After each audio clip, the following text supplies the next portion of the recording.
Well, I know for a lot of you, it's been a little while. It's been maybe a long while, maybe at least a week, since you got in trouble and somebody told you, hey, you get one phone call, right? Now, and you all kind of know that situation, right? That's not where you want to be. Somebody tells you, hey, yeah, you got one phone call. Let's assume it's all a mistake, but you're in that situation. Who are you calling? Like, just who would you call? Like, who would you know that I can depend on this person? I can rely on this person. I'm going to call them because as weird and as much trouble as I'm in and whatever weird's going on, I know they're going to be there for me. Who would you call? As long as we're kind of playing hypothetical games. Why do you depend on somebody in the first place? The people in your life, the people that you would call, the people that you count on. I mean, why do you depend on them? What is it about them? What kind of qualities do they have? What is it that they seem to be able to do or the character that makes you feel like, yes, I can depend on this person? And one more question. Are you that person? Are you, whatever it is you're looking for when it comes to depending on someone, are you that person? Do you have those same qualities? Do you do those same things that you feel like is important? Something I've learned, and you probably learned this too. When it comes to depending on people, it's not transferable. So just because you can depend on one person doesn't mean you can depend on other people in their family. Just because you can depend on one company doesn't mean you can depend on another. Just because you can depend on one coworker doesn't mean you can depend on all your coworkers. And it reminds me of a story. There was this manager, and he had a team of 6-8 folks, and they were doing pretty good. And his most reliable person, though, the kind of, he wouldn't admit it out loud, but his favorite, the guy that always showed up, the guy that always got it done, that met the deadline, that went above and beyond, he didn't come in that morning. And he was kind of floored because he's like, man, if anybody would call, it's him. That something must have happened, and maybe he'll be in. He even went back and checked. Maybe he put down vacation and I forgot, and he wasn't there. And so after a while, he finally decided, you know what, I got to call the house. I got to see what's going on. This is so out of norm for him. So he calls the house. And a giggling child answers the phone. Like, hello? And he goes, hi, is your dad there? Yes. Can I talk to him? No. Oh. All right, well, is your mom there? Well, she is. Well, let me talk to her then. Well, she's busy talking to the policeman. Oh, and as soon as he heard that, he was like, oh, no, this is serious. And he goes, well, maybe you better let me talk to the police officer. And he goes, you can't. Why not? He's talking to the helicopter and the search team. And he's like, what in the world? And he goes, well, who are they looking for? And the kid giggles and he goes, me. So he's like, you can count on dad, but you can't count on the son, right? We know that. We know that. It's not transferable. It's people to people. It's person to person. We've been talking about building strong relationships and how you can be strong in relationship. And we've based a lot of it on the work of Dr. John Van Epp, and we've kind of been using these sliders as a great little example that there's 5 bonds in every relationship. And it doesn't matter if it's a friendship, a work relationship, a marriage, a family relationship. It doesn't matter what kind. All of them have these 5 bonds. And the health and the strength of these bonds, how well I know someone, how much I trust someone, if I rely on someone, if I'm committed to them, and what kind of touch is involved in a relationship, all of these bonds work together to either A, help me win at the relationship, or if I get them out of order, if I get them messed up, if I ignore them, end up with a losing relationship. And we defined a winning relationship and a losing relationship. It's not that I get my way. It's not that I'm always right or I win every argument or I'm more popular or anything like that. It just means no. The relationship that I have with this other person is satisfying for both of us. We both enjoy it. We both feel like it's healthy and helpful and good. And that's what we want. And so we've talked about this over and over and over, and we'll keep talking about it because it's simply true. It's been true every week. It'll be true throughout this whole series, that the quality of your relationships determines the quality of your life. If your relationships are good and healthy, then you know what? Your life is going to be good. If they're not, it's going to be a problem. And what's incredible about this is, not only is this a great template for all your relationships with people, it's an even better template for your relationship with God. It's like we talked about, how well I know someone helps me know how much I should trust someone, and how much I trust them determines how much I should rely on them, and how I know trust and rely on determines what kind of commitment level I should have with them, and then even eventually what kind of physical relationship I should have with that person. And we talked about a couple of laws that these leak down. It's not anybody's fault, nobody did anything wrong, but over time this is going to leak down, and I have to do something about it. I have to adjust, just like a tire with a hole in it.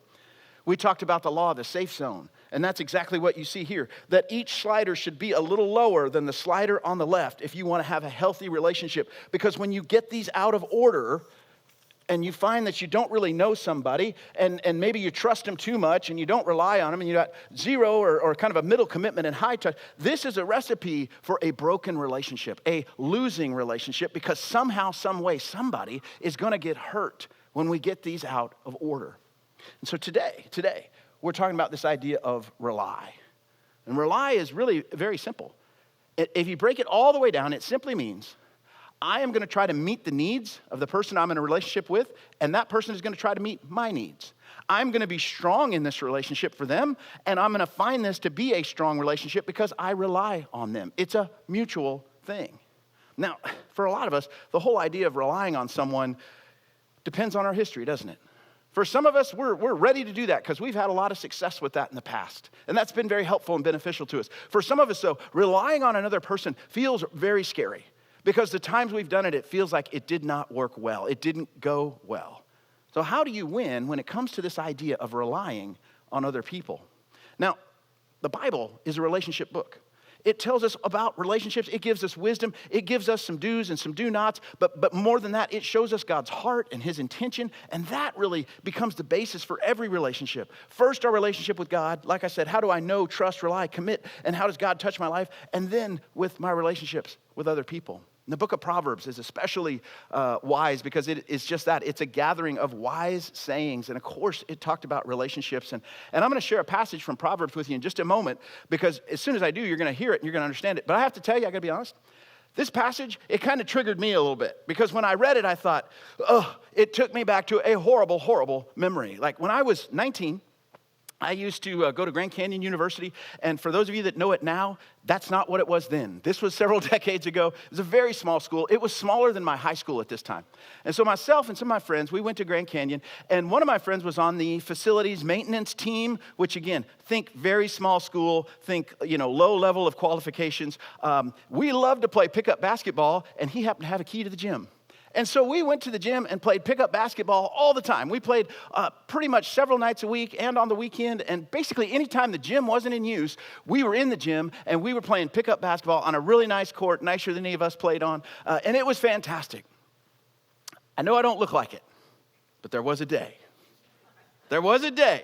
It's about 20 less pounds of anti-quick that I've put on and about 30 less years of no jump. But I was a marginally decent basketball player, okay? I was never going to play for a college team. I was never going to do any of that, but I wasn't too bad. And the best thing I could do when it came to basketball, I was a great jumper. And I know it doesn't look like it, and you're not going to believe me.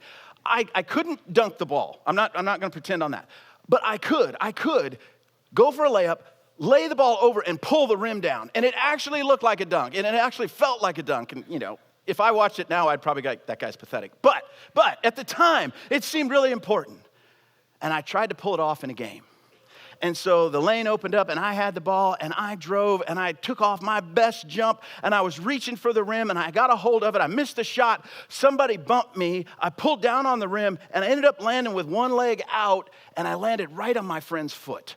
And I twisted my ankle more than I've ever twisted. People there are like, I heard something. They're like, something made a noise, something popped. And I'm laying on the ground and my best friend comes over and he goes, man, you good? That looked bad. Can you go? I said, I don't think so. He kind of pauses. He's like, well, can you get off the court then? Because we only got an hour. Like, we only got, a few more minutes. So I dragged myself over to the bleachers. No help. Nobody helps me. I dragged myself over, which that seemed to be enough. And not to be too graphic, fortunately, the dumpster was right there because the next thing I did was empty my stomach into the dumpster for the next few minutes because of the pain. That is all in context of Proverbs 25:19. It says, like a broken tooth or a lame foot, reads sprained ankle, is reliance on the unfaithful in a time of trouble. What in the world? What are you talking about? You know this. When you really need somebody, when you're really counting on somebody, and you're relying on them, and they do not come through, all of a sudden, it shifts from what you needed them for to how they let you down, doesn't it? And the writer of Proverbs is reminding us of something we know. It's so painful. When the parent that you were counting on did not show up for you, you don't even remember what was going on. You don't even remember what was important. You just remember that they didn't show up. When your best friend who said that they were with you, that they were your ride or die, and you really lean into them and they pull away from you, it just leaves you staggered. When your girlfriend, you know she's got your back. She says how committed she is to you. She says how much she loves you. And you reach out to her, and she's not there. That's what he's talking about. It's like breaking your tooth or spraining your ankle. It's horrible, and we know the feeling. And sometimes we forget that Jesus knows the feeling too. Jesus knows what it's like to be doubted by those that are close to him. Jesus knows what it's like to be denied by the people close to him. He knows what it's like to be betrayed by the people close to him. And he says, I don't want that for you. There's so much better for you. And I know that it's scary sometimes to trust people, and it's scary to rely on people, especially if it hasn't gone well. But I have something for you. And again, that's where the Bible is such a help to us. It does such a service to us. In 1 Corinthians chapter 12, if you've got a Bible or the app and you want to follow along, you want to look this up. In 1 Corinthians chapter 12, the man who wrote this, his name is Paul, and he wrote to some of his friends. And he was writing them because they were having a lot of trouble. They were having a lot of trouble relating to each other and relying on each other. They had gotten some things really messed up about gifts and abilities that God had given them. And really what they were doing was they were valuing some people, they were completely devaluing other people, and they were comparing and competing with each other. And Paul is writing to them saying, this is not going to help. This is not the way relationships are designed to work. This is not why God put you together. This is not God's best for you. And while he's writing about spiritual gifts, the principles that he shares are incredibly insightful for us today in any relationship situation that we find ourselves in. And what I love about his approach is he simply tells the truth. You see, the people that he was writing to, and maybe you've done this, had started believing some relationship lies. They had started believing some things that weren't true, but you know how that goes, don't you? Like when you start to believe something that's not true, eventually over time, the more it stays with you, the more it seems like it's right. And that's what had happened to these folks. They had believed some lies, and it became almost true for them. It became a difficult stumbling block for them. So 1 Corinthians chapter 12, verse 12, we're going to dive in and see the truth that Paul shares with them. And this first section is a little bit longer, so just hang in there, hang with me. We'll kind of explain a little bit as we go. 1 Corinthians chapter 12, verse 12. He's going to use an analogy here. He's going to say your relationships together are like a human body. Okay? So verse 12, just as a body, though one, has many parts, but all of its many parts form one body, so it is with Christ. He's talking about the church. For we were all baptized by one Spirit, so as to form one body. Whether Jew or Gentile, slave or free, we were all given the one Spirit to drink. Even so, the body is not made up of one part, but of many. He's basically saying, look, it doesn't matter where you came from, it doesn't matter what happened. If you're a follower of Jesus, you're part of this body, this single body. Yeah, there's different parts. They look different, they work different, but you're part of it. Verse 15. If the foot should say, because I'm not a hand, I do not belong to the body, it would not for that reason stop being part of the body. And if the ear should say, because I am not an eye, I do not belong to the body, it would not for that reason stop being part of the body. If the whole body were an eye, where would the sense of hearing be? If the whole body were an ear, where would the sense of smell be? But in fact, God has placed the parts of the body, every one of them, just as he wanted them to be. If they were all one part, where would the body be? As it is, there are many parts, but one body. Now, two things. One, kind of even before he gets into this, you need to know this, you need to hear this. He makes it very clear. He's saying, look, if you've become a follower of Jesus, your relationships are redefined. Everything is actually changed. And for some of you, I know, some of you are like, well, I don't know if I'm a follower of Jesus yet or not. I just want to encourage you, that may be the best step for you to take today. Because all the things we're going to talk about and have talked about in this series about relationships and how to make them healthy and how they grow, they're all right and they're all true and they can all help you. But nothing can actually transform you. Nothing can actually change your heart like following Jesus.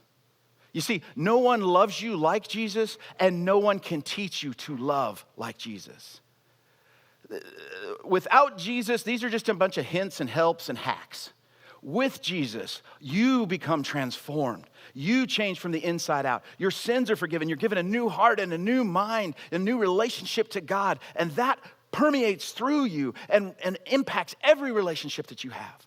And so if you're not yet a follower of Jesus, I can't urge you enough. That is your next step. That is your first step towards a healthy relationship with God and healthy relationships with others. So make that decision today to move towards Jesus. And if you've done that, Paul's got some more information for us. He said, there's some lies out there that we tend to believe. Lies that aren't true, but they hang around long enough that we kind of act like they are true. And he says, listen, your best life, it involves relying on other people. And he's countering this lie. Lie number one, that your best life means not relying on anyone. Now, we've heard that before. We've kind of lived that before. We've kind of taken that approach before, that my best life means I don't have to rely on anyone. And we're going to talk about another lie that's very similar to this, but I want to explain the difference in this one. Most of the time, the reason we believe this lie is because we've been hurt. If you want to use these terms, we thought we knew someone, we placed some trust in them, maybe too much, and we kind of relied on them, and the reality is we didn't really know them very well. And it wasn't so much that they betrayed our trust, we just put too much trust in them. And then when we relied on them, it fell apart. And so sometimes we are tempted to believe the lie, well then if that's the way it goes, I will just never rely on anyone. And I will be very slow and very careful and give very little trust to other people so that I don't have to rely on anyone. My best life looks like not relying on anyone. And Paul is saying, but you're going against how God created you. God created you to be interdependent, not independent. He created you to relate to other people and rely on other people and to be reliable for other people. And so when you do this, you're believing a lie, and here's the evidence of that lie, how we know it's a lie. If you meet someone who will not trust and makes it their determination not to rely on anyone else, I can tell you exactly what else is part of their life. They're lonely. They're lonely. Because this refusal, even though it's out of a hurt maybe, or out of a disappointment, this refusal forces them to push every relationship away, even a good relationship, even a healthy relationship, because they say, no, I'm not going to rely on anyone. And it hurts them. It's a lie that people believe. And he's got two more that he wants to share with us. So look with me at verse 21. He says, the eye cannot say to the hand, I don't need you. And the head can't say to the feet, I don't need you. On the contrary, those parts of the body that seem to be weaker are indispensable. And the parts that we think are less honorable, we treat with special honor. And the parts that are unpresentable are treated with special modesty, while our presentable parts need no special treatment. But God has put the body together, giving great honor to the parts that lacked it, so that there should be no division in the body, but that its parts should have equal concern for each other. If one part suffers, every part suffers with it. If one part is honored, every part rejoices with it. So he's attacking a couple of lies. And he's doing it by telling them the truth. And the first truth he tells us is we do need each other. And you might think, again, well, how is that any different? This is a little different version of the lie. It's not that I'm not relying on people because I've been hurt. This is, for lack of a better word, a prideful, I don't need anyone. I can handle it all myself. I am all good. I can do it. I don't need you. I don't need them. I don't need help. I don't need any of those things. I have it. And he's telling him that's a lie, that I don't need anyone else. It's actually just the opposite. You do need other people. And the evidence with this lie is at work. And again, I'm hoping it's not you. I'm guessing you've at least run into somebody like this. But the pride and the arrogance that they carry has the same result as the person that has the hurt. It pushes away all the other relationships. It's not that I'm not going to rely on you because I am hurt. I'm not going to rely on you because I like to tell myself, I don't need you. I don't need you. And I know it sounds so ugly, and it sounds like such an obvious lie. But I can look back in my own life and see different places where I believe both of those lies. Because of what happened, I'm not going to rely on anybody else. Or because I think I've got it covered, I'm not going to rely on anybody else. Paul is trying to get our attention, saying, don't fall for that. Those things are not true. Third lie is actually a response that goes the other way. Because the truth is, every person, or as he would say, every part of the body is important.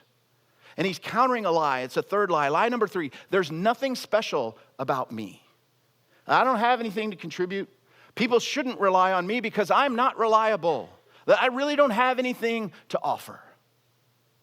Now, I can't speak to the rest of the world. I don't know what goes on in your workplace. I don't know what goes on in your family. I don't know what goes on in the world that you live in. But I will tell you this. If you are part of the Mountain Ridge Church, there is absolutely something special about you. You were created on purpose with a purpose. God has placed you here for a reason. And what you are and who you are is something that we need. And sometimes we convince ourselves, either one, because we're kind of self-deprecating, we think, well, I don't have anything to offer. Or we look around and we think, well, they're doing it better, or it seems to be covered. They don't need me. And the reality is just the opposite. It's just the opposite. This church body needs, capital Needs, needs you. We need you. We need you within our relationships. We need the gifts that God has given you. We need the purpose that God has called you to live out. There's nobody that is part of this church that is a fringe or a bystander. We need each other. God designed it that way. That is the truth. And where you see this lie, where you see evidence of this lie being lived out, is usually with people. It's not that they can't get into relationships. They do. But they eventually self-sabotage them. They eventually kind of back themselves out of it because they don't feel that they have enough value or worth to contribute anything.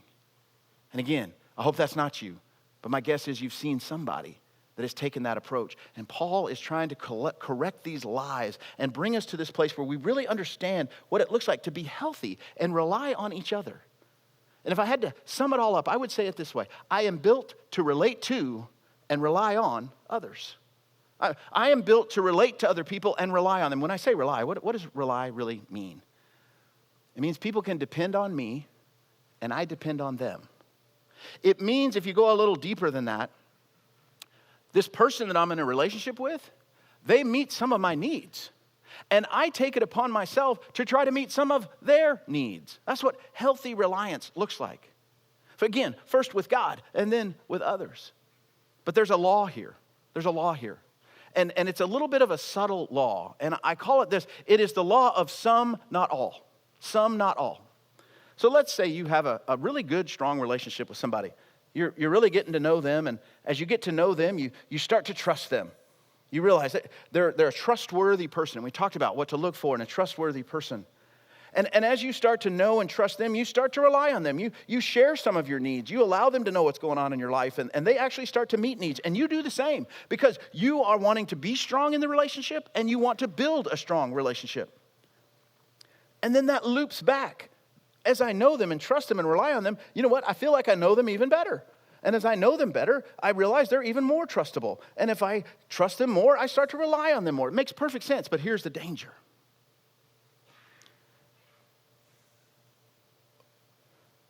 You should have some level of reliance in every relationship that you have if it's going to be healthy. You cannot have all of your reliance in one relationship. It puts too much weight on it. I can't rely on one person to meet all my needs. What I'm doing is I'm stacking weights on that relationship, and I keep stacking them up, and it's unhealthy. And sooner or later, the weight of all those expectations are going to break this relationship apart. The only place you can completely rely is on God. He's the only one that can bear that weight. He's the only one that you can count on to meet every one of your needs, to understand all of your needs, to meet all of your needs, to speak to all of your needs. He's the only one you can rely on for that. So when it comes to our human relationships, every relationship should have some level of reliance, but no human relationship should have all of our reliance because we're setting ourselves up for failure if we do that. And so what does that even look like? How do you build that? How do you get to a point of the right level of reliance, especially in light of what God's saying? And the best thing I can do to illustrate this, I want to illustrate this law of some, not all, and then talk about how to build it. This law of some, not all, the longest lasting, well, actually, I guess my dad's my longest lasting relationship. He was there from the beginning. But my longest lasting other relationship is with my wife, Donna. We've been married a little over 30 years, almost 31 years. And in that relationship, we have learned some things about each other. We have figured out some things. We know each other. Again, human relationship. I probably know her better than I know anybody else, and I think she would say the same about me. And I think our trust level is really high. I think our reliance level is high. Our commitment and touch level is really high. Everything is really good. But we don't rely on each other completely. There's things we rely on each other for, and there's things we don't rely on each other for. And some of the things we don't rely on each other, they're kind of silly, but I think they'll make the point. So let me give you an example.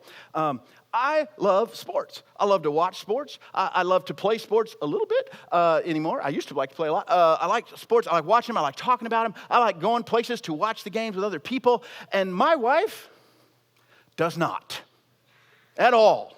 In any universe. Like, it is a sacrifice. It is a special occasion. Like, it's your birthday or it's our 25th anniversary. And so I will sit through this game with you as a gift to you. She does not like it. How ridiculous would it be for me to expect her to be my sports friend? Like, no, you have to come. No, you have to watch. You have to pretend. You have to play. You have to be involved. I'm relying on you for this because I need you to be here with me. I don't want to be by myself. That's ridiculous. My wife, Donna, loves musical theater. You know how much she doesn't like sports? Double it. Not interested. I don't like the music. I don't like listening to it. I don't like talking about it. I don't like going to the movies with it. I don't like watching it on TV. I don't like going to the play. I don't like the cost. I don't like the lines. I don't like any of it. How silly would it be for her to expect me to be her theater buddy? This is not going to happen. No, we defer to each other. But we can't rely on each other for that. But we do rely on each other. Again, we've been married over 30 years. And she is perfectly capable of this. But she doesn't like dealing with money. She doesn't like doing finances. She doesn't like keeping the checkbook. She just doesn't like it at all. And so for most of our marriage, I've kept the checkbook. And I've messed with the retirement. And I've tried to figure out a budget. And she's informed and she's along. It's not like I'm giving her permission. None of that kind of crazy stuff. We're doing it together. We got a joint account. Our lives are together. She just doesn't like it. So she's asked me, would you just handle that? I know you, I trust you. I'm going to rely on you to handle that because I don't want to. No problem. And she helps me, man. Probably even more important than finances. She is incredible at reading people's emotional state. And I'm awful at it. And I don't know how many times she's come to me and told me about one of our girls. We have 2 daughters. She said, she's struggling, or she's doing really well. She's nervous about this. She's worried about that. She's really scared. She's really excited, and she really wants you to, because I didn't know. And it's not that I didn't care. I absolutely cared, but she had insight, and she could see that. She's told me time after time when we meet someone, you know what, they're really hurting. And I'm like, where? They were smiling. They were happy. They acted like, she's like, no, there's something wrong. She's told me many, many times, she's always watching, and she picks up on this crazy, she's got some kind of weird gift. She sees people physically, emotionally in trouble, and she knows it before it even happens. And she's even told me a few times, you need to be careful because that person isn't in trouble, but they are trouble. And she's right, and I rely on her for that. She helps me from an emotional standpoint understand what's going on around and the best way to respond because I know her, and I trust her, and I rely on her. So that's what I mean when it is some, but not all. It's some, but not all. Every relationship you have, there should be some level of reliance, but there should be no human relationship where you are completely reliant on another person to meet all your needs because God is the only one that can bear that weight. So let's talk about how do you build reliance? It goes back to what we talked about in the very first week of this series when we talked about from Philippians 2, and there was a very simple strategy, a very simple statement there. It says that we need to be first at going second.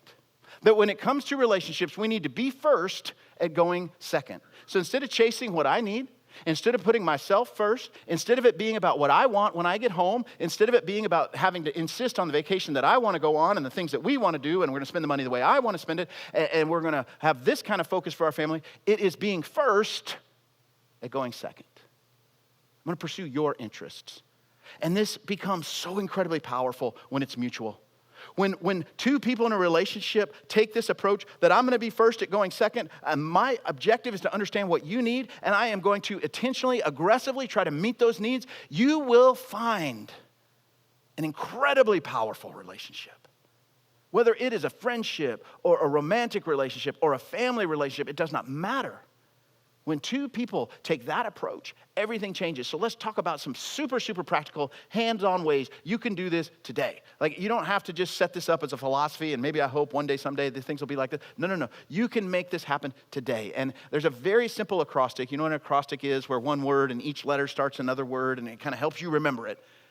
And so the word we're going to use is care. And this word care is going to help you remember and realize and put into motion how to be a reliable person and how to rely on someone else. So the word is care, and the first word, or the first letter is C, and that stands for consistent.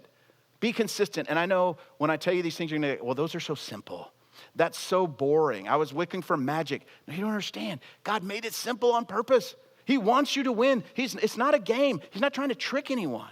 He wants you to win at your relationships, your relationship with him and your relationship with others. So the first one is to be consistent. What do you mean? To be consistent emotionally and physically. So let me give you an example. When you say you're going to show up, show up. You know, it's not hard. If you promise somebody to do something, you do it. And emotionally, you're not one of those people, and again, you've probably met this one, I hope you're not this one, where everybody else has to walk on eggshells because you don't know if they're going to go off. It doesn't mean you can't have emotions. Absolutely you have emotions. But you're consistent. You're emotionally safe. You're not going to blow up at the slightest thing. You're not going to lose it just because something doesn't go your way. There's an emotional consistency there that other people can sense and see that, you know what, they're balanced, they're healthy, they're good. So be consistent. You want to build reliability, you want to be reliable. It starts with being consistent. Next letter is A, and that means to be available. Available. Again, I know it seems so simple. When they text you or call you, text them back. Call them back. You know, like soon. Not later, not eventually, not 3 days or 3 weeks later, but like soon. Text them back. Call them back. Be available. When they have a need, help make sure that they understand that people come before projects, right? That a person is more important than, the next thing to be done. Be available. And here's a little side tip. If you're in a relationship and the other person never seems to be available, like you just can't get them. You call them, you talk to them, you text them, you send them email, you do whatever it is you do, however you try to reach out, and they never respond and they're never available. Guess what? They're not in the relationship. They're not.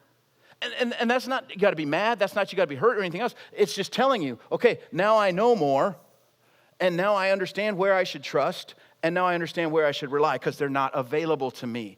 Could be a season of life, could be all kinds of different things, but they're not available, so I'm not going to rely on them because they're not available. So, consistent, available. Third one is to be responsive. To be responsive. This is so straightforward. When I see that the person I'm in a relationship with has a need, I try to meet it. That's it. I just try to meet it. I may not be able to do all of it. Like if you've lost your house and you owe $500,000, I can't do much about that, but I've got a room you can use. I can't fix everything, but I can do something. And so when I see that somebody has a need and I respond, I'm building on this reliance. I'm becoming stronger and I'm making the relationship stronger. So I'm consistent, I'm available, I'm responsive, and then finally, I'm engaged. I'm engaged. This one is probably my biggest struggle. Life moves fast. There's a lot of stuff going on. It's hard sometimes to keep up with everything. But if I'm engaged, what it means is I notice. I see you. I see you, how you show up. And when you show up in one place that's different than another, I see that and I notice that. And I'm engaged enough to ask about it. I'm engaged enough to care. What are you doing? How's it going? What happened? I'm engaged. I don't just kind of blindly go through things and see people, but I actually see you. What's going on? How are you doing? How can I help? See, that's what it looks like to care. And again, I know they're so simple, being consistent, being available, being responsive, being engaged. But that's what it means to care, and that's how you build reliance. So I want to challenge you. Be a person that cares. Invest in relationships with other people who care. What happens is you find that you're like teammates. You're not competing with each other. You're working together. And in that working together, you're finding that the relationship is getting better and better and better. Again, whether it's a friendship, whether it's a mother and son, whether it's a couple, it doesn't really matter. These principles are all the same. If you make the decision that I'm going to be interdependent, not independent, that I am going to relate and rely on other people, and I'm going to care, you will find one thing happening. You will get stronger, and your relationships will get stronger. And the beauty of it is, as I've said throughout this morning, when you apply this to your relationship with God, You will never run out of things to get to know about God. But the more you know him, the more you will trust him. And the more you trust him, the more you will realize you can rely on him. And then you make commitments to God that, God, I'm trusting you with my future. God, I'm counting on you to forgive me. God, I'm counting on you to change me. God, I'm counting on you for everything. I'm committed to you. You are my Lord. You are my Savior. And God touches your life in so many ways that you can't even keep track of them all. For some of you, that is exactly what you need today. Let me pray with you. Father, we want to be honest. There's times we've trusted. There's times we've relied. We feel like we got burned. We got hurt.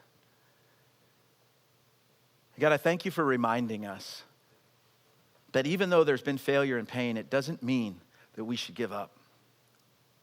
Because, God, we've caused failure and pain too, and you have not given up on us. And so, Father, we thank you for that. And Father, for those today that don't know you and have never followed you and don't know what it means to have you change their heart, I pray that you'd speak to them right now, that you would call them to yourself. Drop the scales from their eyes and let them see what it looks like to follow Jesus and to find life, a relationship with you, and how it will transform every other relationship that they have. And Father, for the rest of us, for those that do know you, I pray, God, that you would give us the courage and the strength to be strong in the relationships that we have and to build strong relationships. Father, whether we've been hurt, whether we've been prideful, whether we've been hesitant, whether we've thought poorly of ourselves, give us the wisdom and the courage to not only relate to other people, but rely on them and to be reliable. Father, we love you and we thank you for teaching us about our relationships. Pray that you'd continue to speak to us as we continue to worship you. It's in Jesus' name that we pray. Amen.